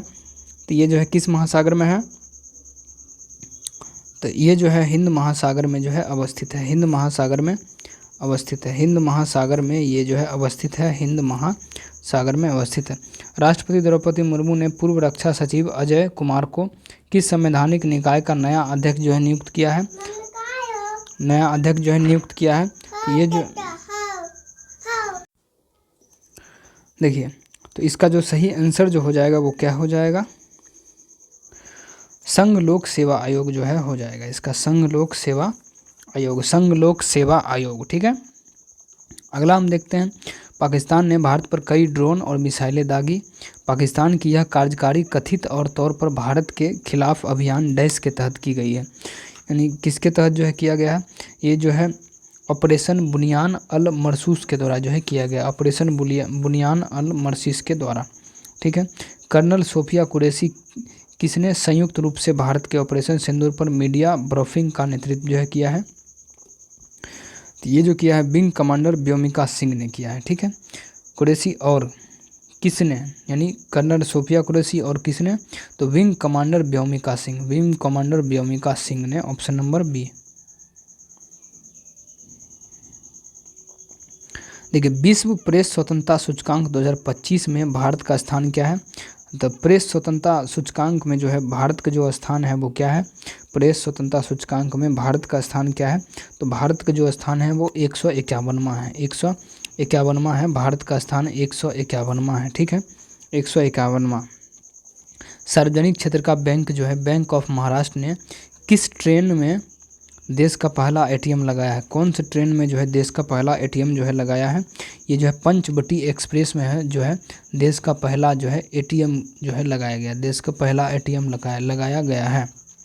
अंतर्राष्ट्रीय सौर गठबंधन के साथ कंट्री पार्टनरशिप फ्रेमवर्क पर हस्ताक्षर करने वाला पहला अफ्रीकी देश बन गया है, पहला जो अफ्रीकी देश बन गया है वो कौन है, तो पहला अफ्रीकी देश जो है मॉरिशस, पहला अफ्रीकी देश कौन है, तो मॉरिशस जो है पहला अफ्रीकी देश बन गया है। भारतीय हवाई अड्डा और बंदरगाहों का उपयोग करके तीसरे देशों को निर्यात करने के लिए किस देश को दी जाने वाली ट्रांसिप पेमेंट सुविधा को भारत ने वापस ले लिया, भारत ने जो है वापस जो है ले लिया, तो भारत जो है वापस ले लिया, बांग्लादेश को जो है वापस ले लिया, बांग्लादेश वापस बांग्लादेश। भारत की किस हस्ती को लिस्बन शहर के सिटी ऑफ ऑनर से सम्मानित किया गया है, सिटी ऑफ ऑनर से सम्मानित जो है किया गया है, ये जो है द्रौपदी मुर्मू को जो है किया गया है, द्रौपदी मुर्मू को। चौथा भारत अमेरिका त्रिसेवा संयुक्त अभ्यास टाइगर ट्रम्प 2025 आयोजन कहाँ किया जाएगा, तो इसका जो आयोजन है कहाँ में किया जाएगा, ये जो है विशाखापत्तनम में किया जाएगा, विशाखापत्तनम में। प्रत्येक वर्ष 21 जून को अंतर्राष्ट्रीय योग दिवस मनाया जाता है। वर्ष 2025 में अंतर्राष्ट्रीय योग दिवस का थीम जो है क्या है, अंतर्राष्ट्रीय योग दिवस जो है उसका जो थीम है वो क्या है, तो इसका जो थीम है वो है एक पृथ्वी एक स्वस्थ के लिए योग, एक पृथ्वी एक स्वस्थ के लिए योग जो है इसका सही हो जाएगा। ठीक है, सरस्वती सम्मान 2024 जो है किसे प्रदान करने की घोषणा किया गया है, सरस्वती सम्मान 2024 किसे प्रदान करने की घोषणा जो है किया गया है, ये जो सरस्वती सम्मान मिला साधु महेंद्र नाथ को मिला, साधु महेंद्र नाथ दास को।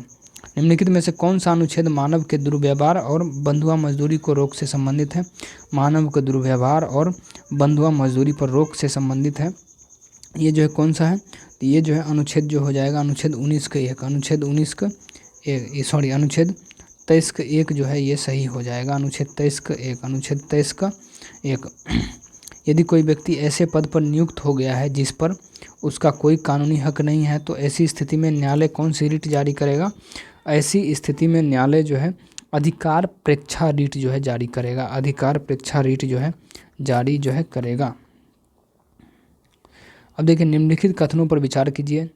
ठीक है, उपयुक्त कथनों में से कौन सा कथन जो है सत्य है, ये जो है हमें जानना है, कौन सा कथन जो है सत्य है, इसका जो है जानकारी हमें देखना। कानून बनाना केवल एक विधायी प्रक्रिया ही नहीं बल्कि एक राजनीतिक प्रक्रिया भी है, कानून बनाना एक विधायी प्रक्रिया नहीं, एक राजनीतिक प्रक्रिया भी है, तो ये बात एकदम सही है। मंत्री के अतिरिक्त कोई और सदस्य विधेयक पेश करे तो ऐसा विधेयक को निजी विधेयक जो है कहा जाता है, बात सही है। तो 1 और 2 जो है दोनों सही है, यानी सी नंबर सही हो जाएगा।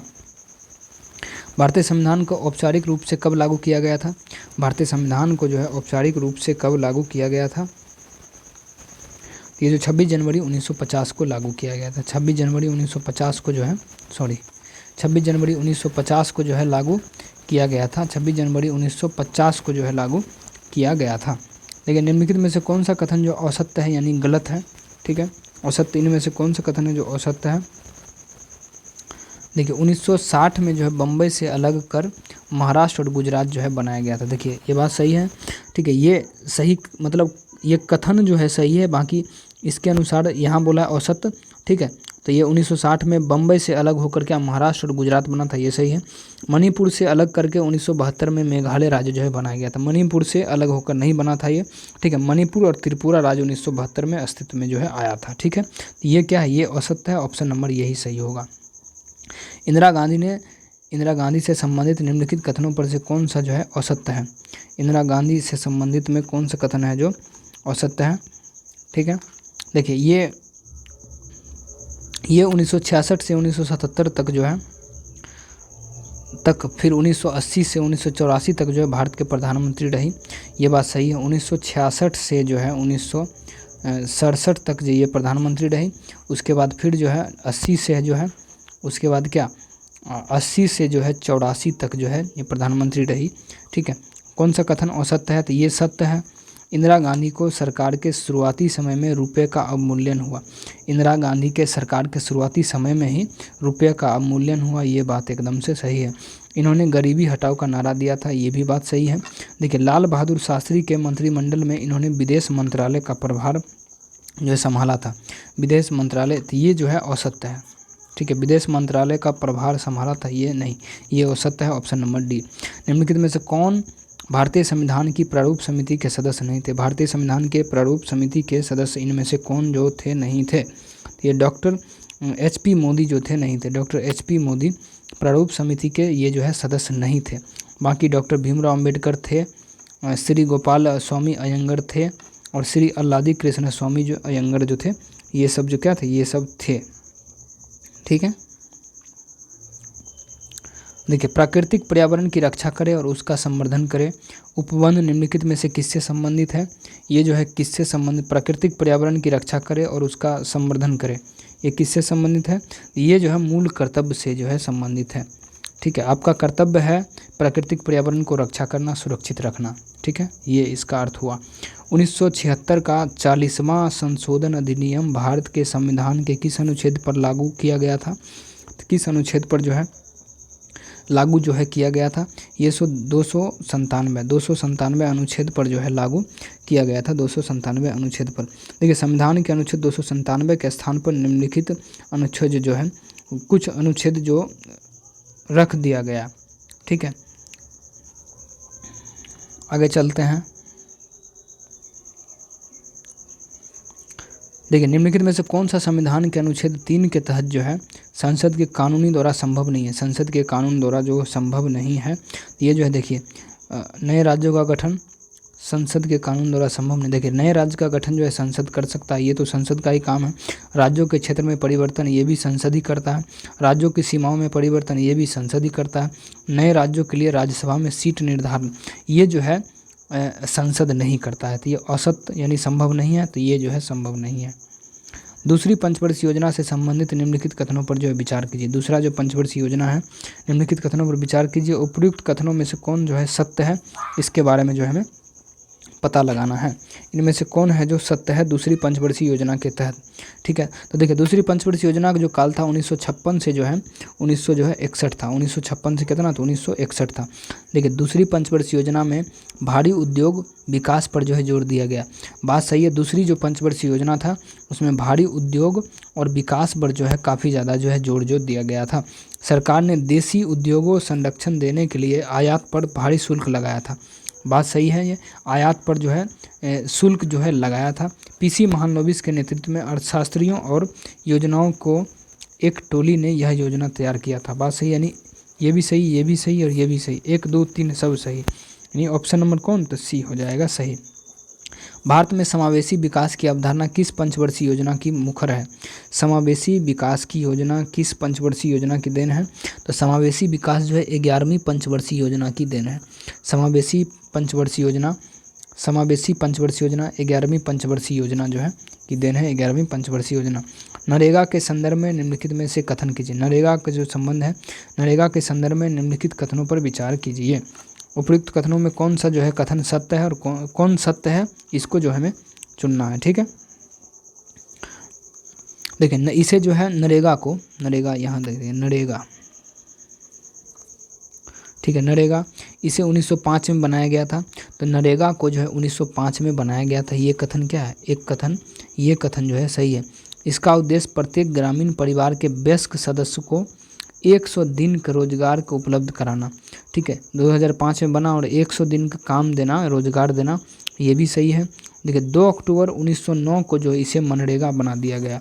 2 अक्टूबर 1909 को जो है नरेगा को बना दिया गया, मनरेगा जो है इसको बना दिया गया, ये भी सही है। इसमें ग्राम सभा तथा ग्राम पंचायतों के मुख्य भूमिका निभाती है, तो बात एकदम सही है। ठीक है, तो 1 2 3 4 सब सही है। तो ऑप्शन नंबर क्या हो जाएगा, ऑप्शन नंबर डी जो है इसका जो है एकदम सही हो जाएगा। देखिए बेरोजगारी से संबंधित आंकड़ा निम्नलिखित में से कौन सी संस्था यानी मंत्रालय जो है जारी करता है। बेरोजगारी से संबंधित आंकड़ा जो है कौन सा मंत्रालय जो है जारी करता है, तो ये जो राष्ट्रीय सांख्यिकीय कार्यालय जो है ये जो है जारी करता है। राष्ट्रीय सांख्यिकीय कार्यालय जो है ये जो है जारी करता है। राष्ट्रीय सांख्यिकीय कार्यालय जो है ये जो है जारी करता है। राष्ट्रीय सांख्यिकीय कार्यालय जारी करता है, NSO जारी करता है।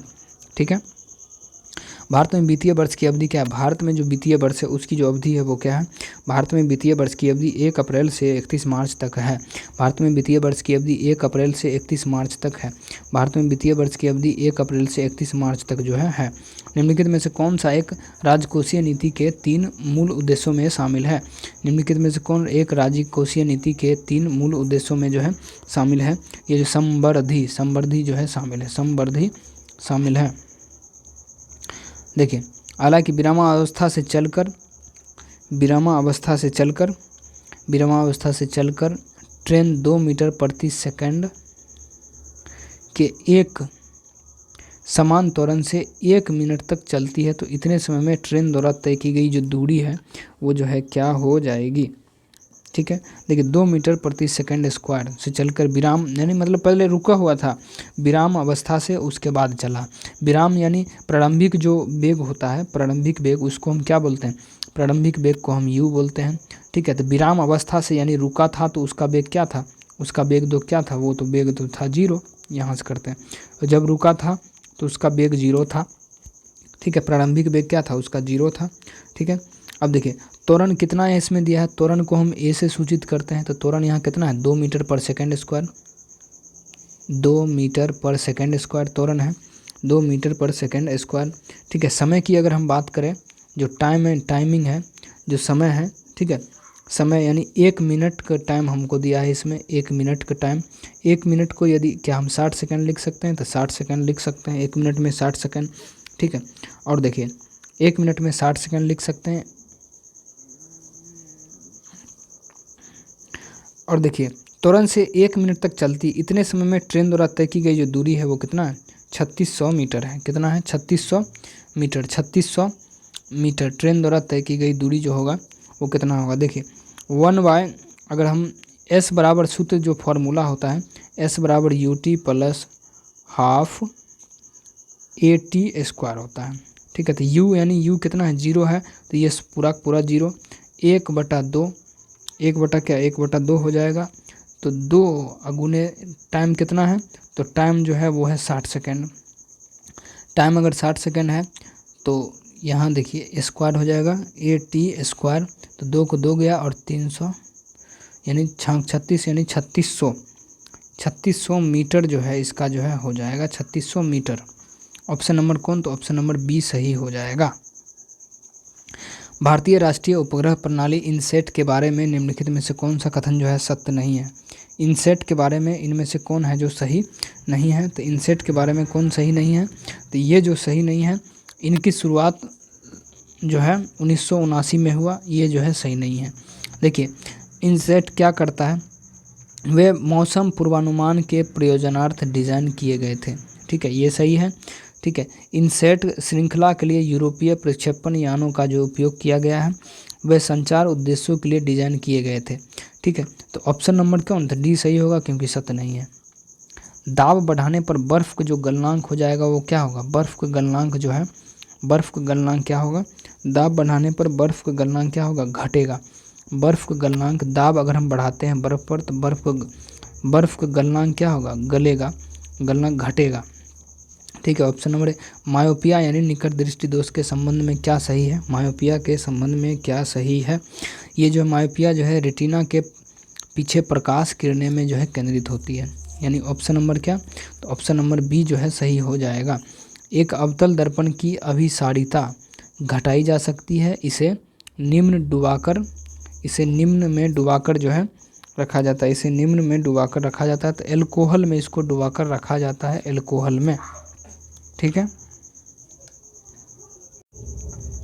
तो देखिए अगला क्वेश्चन है कि इलेक्ट्रिक उपकरण जैसे इलेक्ट्रिक आयरन हो गया, टोस्टर हो गया आदि के हीटिंग एलिमेंट बनाने के लिए नाइक्रोम मिश्र धातु का उपयोग जो है क्यों किया जाता है, नाइक्रोम का ही उपयोग जो है क्यों किया जाता है। देखिए नाइक्रोम का गलनांक जो होता है वो अधिक होता है, नाइक्रोम का जो गलनांक होता है वो क्या होता है, नाइक्रोम का गलनांक जो है अधिक होता है। ठीक है, नाइक्रोम में उच्च प्रतिरोधकता होता है, गलनांक अधिक है तो उच्च प्रतिरोधकता है जो है होगा। देखिए नाइक्रोम आसानी से ऑक्सीकरण से नहीं गुजरता है, नाइक्रोम जो है आसानी से ऑक्सीकरण से जो है नहीं गुजरता है, तो ये भी सही है, ये भी सही है, ये भी सही है, ऑप्शन नंबर डी पूरा इनमें से सभी जो है सही है। ठीक है, आगे देखते हैं हम। रासायनिक परिवर्तन के साथ होता है, जो रासायनिक परिवर्तन के साथ जो होता है वो क्या होता है, तो रासायनिक परिवर्तन के साथ होता है, देखिए नए प्रकार के पदार्थ का निर्माण। रासायनिक परिवर्तन जब होता है तो उसमें क्या, नए पदार्थ का निर्माण होता है, नए पदार्थ का निर्माण, ठीक है, होता है। निकाय की एक एंथैल्पी में परिवर्तन होता है, एंथैल्पी में एक परिवर्तन होता है। पदार्थ के रासायनिक गुणों में परिवर्तन होता है, पदार्थ के रासायनिक गुणों में क्या होता है, परिवर्तन होता है। तो ये जो है इनमें से सभी जो है हो जाएगा, इनमें से सभी, यानी ऑप्शन नंबर क्या, ऑप्शन नंबर डी जो है सही हो जाएगा। देखिए विद्युत ऋणात्मकता किसी परमाणु के डैश की क्षमता की माप है, किसकी क्षमता की माप है, तो ये किसकी क्षमता की माप है, तो ये जो है देखिए इलेक्ट्रॉनों को आकर्षित करने के माप है, इलेक्ट्रॉनों को आकर्षित करना की क्षमता की जो है क्या है, माप है विद्युत ऋणात्मकता। धातुओं की विद्युत प्रतिरोधकता का सही क्रम जो है क्या है, धातु का जब विद्युत प्रतिरोधकता का सही जो क्रम है वो जो है क्या हो जाएगा, तो देखिए तो पारा हो जाएगा, पारा किसका, पारा जो होता है Hg का, पारा किसका, तो पारा जो होता है Hg का पारा होता है, Hg का क्या होगा, यहाँ देखिए इसका हो जाएगा पारा, यहाँ लिखते पारा, ये जो हो जाएगा पारा। ठीक है, उसके बाद क्या, पारा के बाद क्या, पारा के बाद जो हो जाएगा निकेल हो जाएगा, निकेल, पारा के बाद nickel, nickel nickel nickel nickel. उसके बाद डब्लू को जो प्रतीक होता है, डब्लू जो होता है प्रतीक वो टंगस्टन का होता है, टंगस्टन का जो प्रतीक होता है वो क्या होता है, डब्लू होता है। ठीक है, टंगस्टन। उसके बाद एजी यानी चांदी होता है, एजी यानी चांदी होता है, ऑप्शन नंबर सी जो है एकदम से सही हो जाएगा। ठीक है,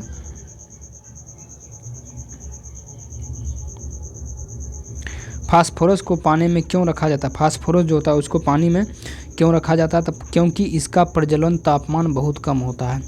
देखिए फास्फोरस को पानी में इसलिए रखा जाता है क्योंकि उसकी जो ज्वलन जो तापमान जो उसका होता है, तापमान जो बहुत कम होता है, इसलिए फास्फोरस को पानी में रखा जाता है, ऑप्शन नंबर बी। बहुप्रयोग प्लास्टिक की पानी की बोतलें डैश की बनी होती है, बहुप्रयोग प्लास्टिक की पानी की बोतलें किसकी बनी होती है, तो डैश की बनी होती है, किसकी बनी होती है, ये पॉलीथीन की जो है बनी होती है, पॉलीथीन की जो है बनी होती है। कोशिका में निम्नलिखित में से कौन सी पाचन थैली डाइजेस्टिव कहलाती है, डाइजेस्टिव जो है कहलाती है, डाइजेस्टिव, ये जो है लाइसोसोम, लाइसोसोम, लाइसोसोम जो है होता है, लाइसोसोम होता है, लाइसोसोम। ठीक है, कोलोरेन कायमा बने होते हैं, कोलोरेन कायमा जो है बने होते हैं, ये जो बने होते हैं ये मृदु उत्तक से बने होते हैं, मृदु उत्तक से जो है ये जो है बने होते हैं, मृदु उत्तकों से बने होते हैं, मृदु उत्तकों से जो है ये जो है बने होते हैं, मृदु उत्तकों से, कोलोरेन कायमा। ठीक है, लेकिन निम्नलिखित में से किसे हार्मोन माना गया है, कौन सी विटामिन को हार्मोन जो है माना गया है, कौन सी विटामिन को, तो ये जो विटामिन डी को जो है हार्मोन माना गया है, विटामिन डी को। ठीक है, मध्य कान में मौजूद 3 हड्डियां का नाम क्या है, मध्य कान में जो मौजूद 3 हड्डियां हैं उसका जो नाम क्या है, उसका नाम है हैमर, एनविल और स्टीरियप, हैमर, एनविल और स्टीरियप, ऑप्शन नंबर बी जो है सही हो जाएगा। ठीक है, डैश शरीर में पेट की उपकला कोशिकाओं द्वारा स्रावित होता है, उपकला कोशिकाओं द्वारा जो है स्रावित होता है। तो ये जो है हाइड्रोक्लोरिक एसिड जो है हो जाएगा, हाइड्रोक्लोरिक अम्ल, हाइड्रोक्लोरिक एसिड, ठीक है, हाइड्रोक्लोरिक एसिड जो है हो जाएगा। देखिए हाइड्रोक्लोरिक अम्ल के बारे में, पेट में जो पेप्सिन जैसे होता है, जैसे एंजाइम को ठीक करने से जो है काम करने के लिए अम्लीय माध्यम की आवश्यकता जो है होती है, ठीक है।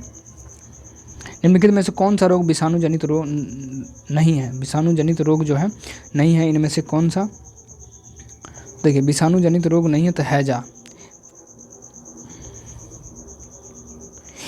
देखिए हैजा जो है विषाणु जनित रोग जो है नहीं है। देखिए खसरा जो होता है वो किससे होता है, खसरा यहाँ इसमें नहीं है।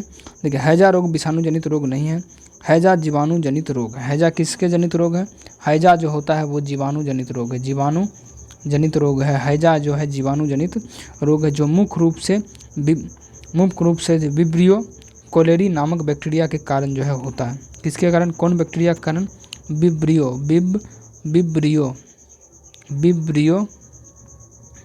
बैक्टीरिया के कारण जो है होता है, बैक्टीरिया के कारण जो है होता है, बैक्टीरिया के कारण जो है ये होता है, बैक्टीरिया के कारण होता है ये, ठीक है।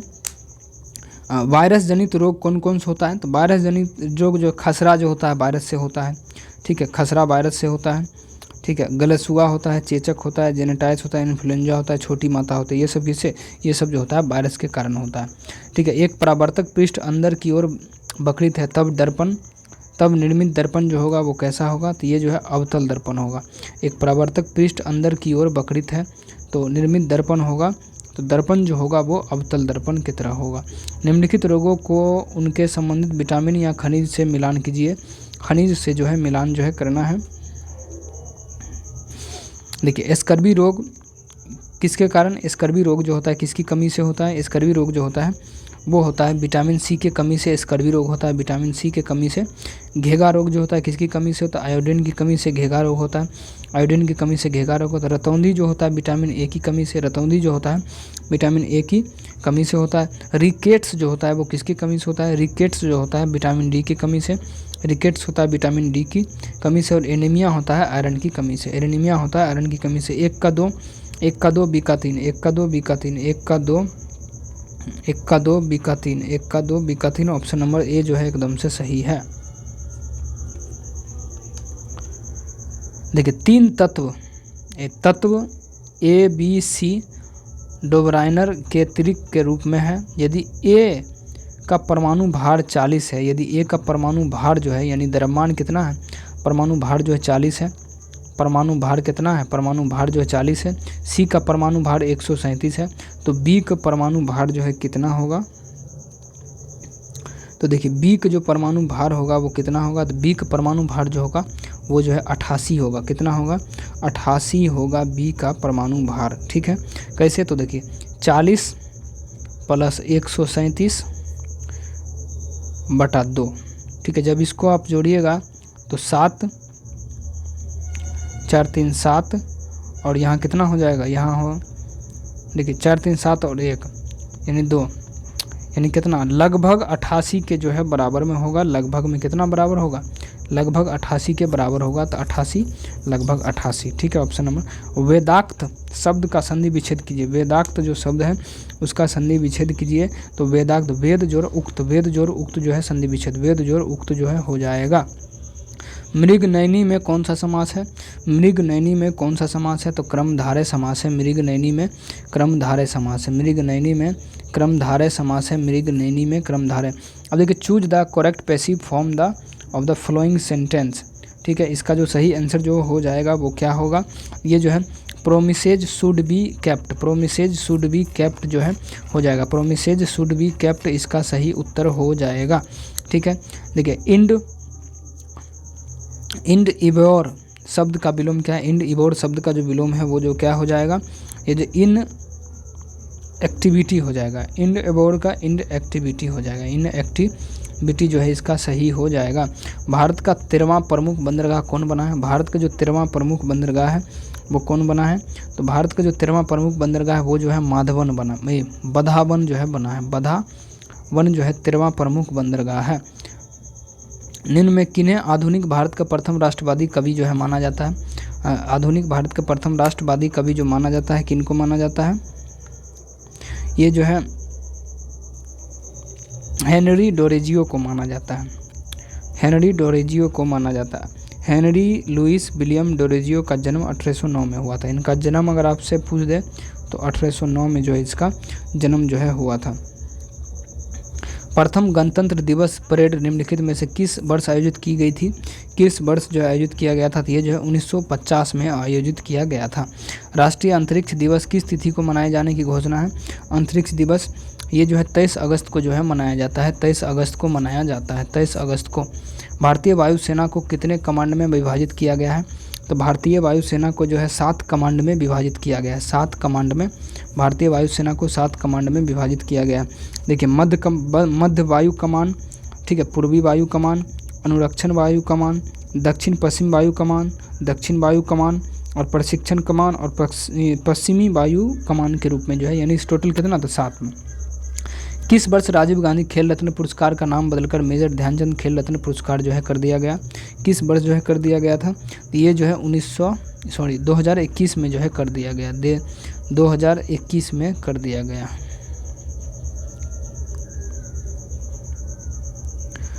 अहपन लोक कला का संबंध किस राज्य से है? अहपन जो है लोक कला का संबंध जो है वो किस राज्य से? अहपन लोक कला का संबंध किस राज्य से है? तो ये जो है संबंध है बिहार से। अहपन लोक कला का संबंध जो है कहाँ से है? तो बिहार से है। ठीक है, तो देखिए इसको थोड़ा हम देखते हैं विस्तार से। ठीक है, लोक कला एक तरफ लोक कला, ठीक है, और एक तरफ जो है राज्य, एक तरफ राज्य। ठीक है, ठीक है। अब देखिए रंगोली अगर आपसे पूछ दे कहाँ का है तो रंगोली, ठीक है, रंगोली कहाँ का? तो महाराष्ट्र का है। रंगोली है महाराष्ट्र का, महाराष्ट्र का जो है रंगोली है, महाराष्ट्र का रंगोली है। ठीक है, संथिया जो है, साथिया कहाँ का है? साथिया, ठीक है, ये हो गया। साथिया जो है कहाँ का है? साथिया, साथिया कहाँ का है? साथिया जो है गुजरात का है। साथिया जो है गुजरात का है। साथिया कहाँ का है? तो गुजरात के। गोदना कहाँ का है? गोदना जो है, गोदना कहाँ का है? गोदना जो है कहाँ का? तो गोदना जो है बिहार का है। गोदना है बिहार का, साथिया है गुजरात का। ठीक है, मांडना कहाँ का है? मांडना जो है कहाँ का है? तो मांडना जो है कहाँ का? तो मांडना जो है ये जो है राजस्थान का है। मांडना जो है राजस्थान का है। मांडना जो है राजस्थान का है। चौकपुरना कहाँ का है? चौकपुरना जो है कहाँ का है? चौकपुरना कहाँ का? तो ये जो है यूपी का है, उत्तर प्रदेश का है, यूपी। ठीक है, उत्तर प्रदेश का है चौकपुरना। अल्पना जो है कहाँ का है? अल्पना जो है कहाँ का है? अल्पना कहाँ का है? अल्पना जो है पश्चिम बंगाल का है, पश्चिम बंगाल का। अल्पना कहाँ का है? तो पश्चिम बंगाल का है। अल्पना है पश्चिम बंगाल का। कोलम कहाँ का है? कोलम आपसे पूछे कहाँ का है? तो कोलम जो है तमिलनाडु का है। कोलम है तमिलनाडु का है, तमिलनाडु का है। देखिए रंगोली कहाँ का? तो महाराष्ट्र के। साथिया गुजरात के। गोदना बिहार का है। मांडना राजस्थान। चौकपुरना यूपी। अल्पना पश्चिम बंगाल। कोलम तमिलनाडु। ठीक है, कोलम जो है तमिलनाडु का।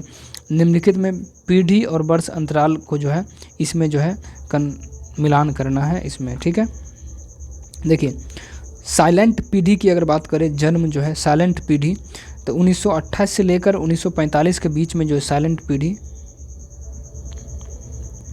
निम्नलिखित को मिलान करना है। साइलेंट पीढ़ी एक है, जैसे ये जनरेशन है, ठीक है, उसी के अंतर्गत जो है ये सब जो है आएगा। ठीक है, देखिए तो जनरेशन एक्स की अगर हम बात करें, जनरेशन जो एक्स है ये जो हो जाएगा 1965 से 1980। जनरेशन एक्स 1965 से 1900 कितना? जनरेशन एक्स 1965 से 1980, 1965 से 1980।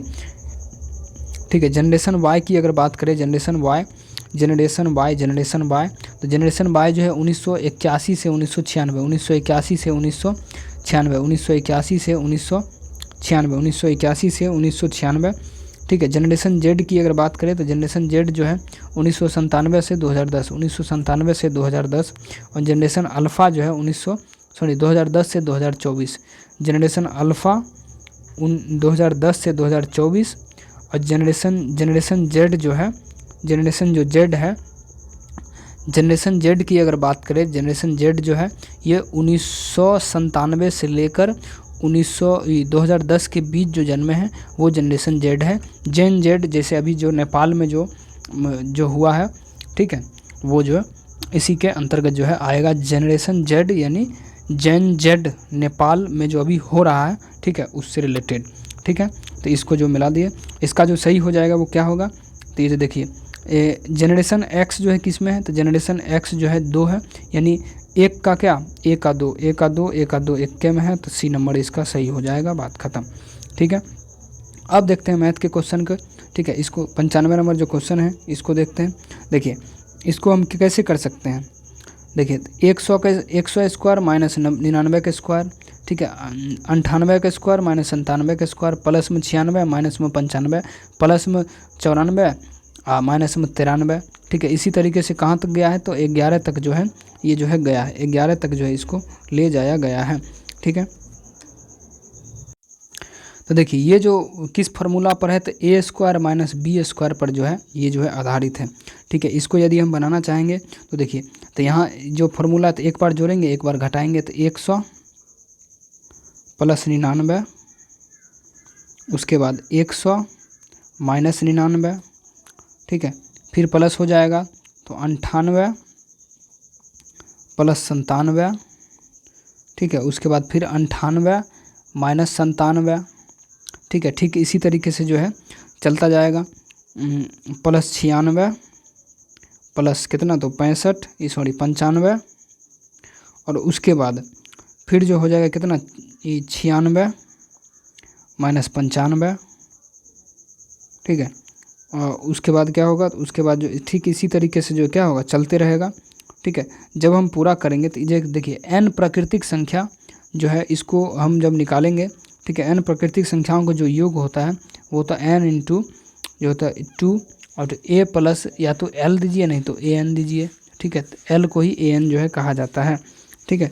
तो टोटल जो संख्या जो आ जाएगा, तो n का जो मान इसमें जब हम निकालेंगे तो n का जो मान आएगा वो 90 आएगा, n का मान कितना 90 आएगा। a यानी प्रथम पद होता है इसमें, ठीक है, प्रथम पद कितना है, ठीक है। जब हम टोटल को जब हम निकालेंगे, ठीक है, तो 90 बटा कितना, तो 90 बटा आएगा 2, 90 बटा 2, प्रथम पद कितना, तो 100 ये हो जाएगा और प्लस 11 l, ठीक है। तो ये जब निकालें, जब इसको करेंगे तो 45 और गुने 111, टोटल निकल कर आएगा 4995, ठीक है। तो 4995 किस में है, तो 4995 ऑप्शन नंबर ई इसमें है, ठीक है। 96 की यदि हम बात करें, 96 का क्या हो जाएगा, तो देखिए यहाँ पर क्या होगा इसकी जानकारी जो है ये पूछ रहा है, ठीक है। देखिए 169 जो हुआ है, कैसे 169 हुआ है, जब हम इसको और इसको जब जोड़ देंगे, 7 6 कितना 13 होता है, जोड़ेंगे तो 13 का स्क्वायर जब हम करेंगे तो क्या ये हो जाएगा, ठीक है, 13। फिर इसको हम जोड़ेंगे, जोड़ कर 9 2 11 का स्क्वायर करेंगे तो ये आ जाएगा, ठीक है। तो फिर इसको अगर हम जोड़ेंगे तो यहाँ कितना 16 का जब स्क्वायर करेंगे तो यहाँ पर कितना आ जाएगा, यहाँ पर जो 256 जो है आ जाएगा, 256, ठीक है। कितना आएगा, तो 256 आएगा आंसर। तो 256 किस में है, तो इसमें है 256 सी में। एक चुनाव में 2 उम्मीदवार थे, हारने वाले उम्मीदवार ने 41% वोट प्राप्त किया और वो इतना वोट से जो है हार गया। कितना वोट से हार गया, देखिए एक चुनाव में 2 उम्मीदवार ने, हारने वाले उम्मीदवार ने इतना प्रतिशत वोट किया और इतना वोट से वो हार गया। हारा है कितना वोट से, इतना वोट से हारा है, ठीक है। तो देखिए टोटल जो होता है वो कितना होता है, टोटल होता है हम मानते हैं टोटल जैसे 100%, कुल को हम मान लेते हैं 100%, ठीक है। टोटल को 41% अगर लाया, हारा जैसे 41% एक तरफ आया तो दूसरी तरफ जो आएगा वोट वो कितना आएगा, वो आएगा 59% आएगा, 59%, ठीक है, 59%। यहाँ 41% और यहाँ कितना इतना प्रतिशत है। अब देखिए इन दोनों में जो अंतर हमको दिख रहा है वो दिख रहा है कितना 18% का, ठीक है। यहाँ लाया कितना है, तो 55 80 लाया है। जब एक का मान अगर हम निकालेंगे इसमें तो 310 आएगा, जब आप काटिएगा इसको एक, तो 100 यूनिट का मान जब निकालेंगे तो कितना आएगा 3100, ठीक है। 3100 आएगा तो 3100 किस में, इसमें है, ठीक है। 3100 इसमें आ जाएगा, ठीक है। एक महिला की ओर एक महिला की तस्वीर देखकर विनीता ने कहा, वह मेरे पिता के भाई के पत्नी है। तस्वीर में दिख रही महिला विनीता से किस प्रकार जो है संबंधित है। चलिए देखिए फिर से, एक महिला की ओर जो है इशारा कर रही है, ठीक है। एक महिला की ओर इशारा करती हुई जो, तो देखिए ये जो है कौन लगेगी, देखिए चलिए देखते हैं। एक महिला के तस्वीर के विनीता ने कहा, एक महिला की तस्वीर देखकर, एक मानी ये महिला है, ठीक है। एक महिला की तस्वीर देखकर वह मेरे पिता, कौन, तो विनीता को एक तरफ रखते हैं, वह मेरे पिता यानी विनीता का पिता हो गया, ये विनीता के पिता के भाई, ये हो गया भाई, ठीक है। अपनी भाई की ये हो गई पत्नी है। तस्वीर में पत्नी कौन है, ये महिला है, ठीक है। ये महिला है रही। महिला विनीता से किस प्रकार से संबंधित है, तो महिला जो है विनीता से किस प्रकार संबंधित है, ये जो है पिता की माँ से संबंध, पिता की माँ जो है हो जाएगा, ठीक है। देखिए 99 नंबर क्वेश्चन है कि 6 मित्र जो है GHMJKLM एक सीधी रेखा में उत्तर की ओर मुख करके बैठा है। उत्तर की ओर मुख करके यानी ऊपर की ओर जो है मुख करके बैठा है। क्या गो आदमी है, तो पहले तो 6 गो बैठा है, 1 2 3 4 5 और 6 करके जो है ये जो है बैठा है, ठीक है। जी और बैठा है GL और H के बीच में बैठा है। जी जो है L और H के बीच में बैठा है। जी जो है जैसे मान लीजिए जी, कहीं पर हम जी को बैठा देते हैं, जी जो है L और H के बीच में जैसे बैठा है, जी जो है L और बीच में बैठा है। H जो है M के दाएं चौथा है, H जो है M के दाएं, H जो है M के दाएं तरफ क्या है, चौथा है H, तो इधर तो होगा नहीं, ठीक है। तो इधर हो सकता है M के दाएं चौथा, 1 2 3 4, M के दाएं क्या है, M के दाएं चौथा है। K H के ठीक दाएं बैठा है, K जो है H के ठीक जो है दाएं बैठा है, K जो H के ठीक दाएं बैठा है। अब एगो बचा तो उसको तो यहीं पर बैठाएंगे, ठीक है। L और M के बीच कौन बैठा है, L और M के बीच जो है वो जो है J बैठा है, ठीक है। अब देखिए मिश्र धातु A और B में तांबे और जस्ते का अनुपात कितना है, इतना है। तांबे और जस्ते का जो अनुपात है वो कितना है, ठीक है। देखिए तो इस क्वेश्चन का जो है आपको बनाकर इसका आंसर जो है आपको जो है कमेंट करना है, ठीक है। इसका आंसर जो है आपको कमेंट करना है, ठीक है। आंसर हम बता देते हैं कौन है, ठीक है। आंसर नहीं बताएंगे, आपको ही बनाना है, ठीक है। इसको आंसर जो है आपको कमेंट करना है अगर आप लास्ट तक टिके हैं तो, ठीक है। तो मिलते हैं अभी के लिए, फिर से मिलते हैं अगले वीडियो में। अभी के लिए जय हिंद जय भारत, ठीक है। और इसका PDF जो है आपको जो है दे दिया जाएगा, ठीक है। और अगर आप नए हैं तो चैनल को सब्सक्राइब जरूर करें, ठीक है। लाइक ज़रूर करें, ठीक है। और यदि किसी भी प्रकार का बुक का सलूशन चाहिए तो आप नीचे में कमेंट जो है ज़रूर कर सकते हैं, ठीक है। जय हिंद जय भारत।